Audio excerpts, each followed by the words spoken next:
Bazinitse dutanga ibikoresho bitari bike byo gufasha amavuriro kuko murazi neza yuko uyu mwaka uheze abene gihugu hamwe na leta biyubakiye amavuriro atari make. Rero uko baba bayubatse niko dushaka yuko acakora akagira ikimazi abene gihugu.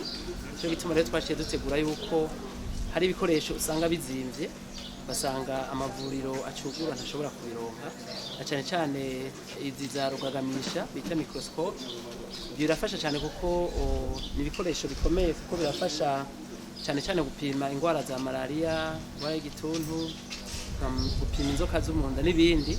Rero twashimye yuko tubikije muri leta yuko y'amavuriro aba yuguruwe, hariho ama centre de santé, hariho n'amavuriro y'ibitaro kugira ngo tubafashe. Rero twatanze microscope z'ibyo bita rugagamisha 291 amavuriro atandukanye mu gihugu hagati, hamwe ibikoresho bijana biciye hafi muri yadi y'amafaranga y'amarundi. Rero byakozwe na leta kugira ngo iyo abene gihugu bashyizemo ingufu kugira ngo birubakire ivuriro, iryo vuriro cyo bagira akamaro cyo gukora.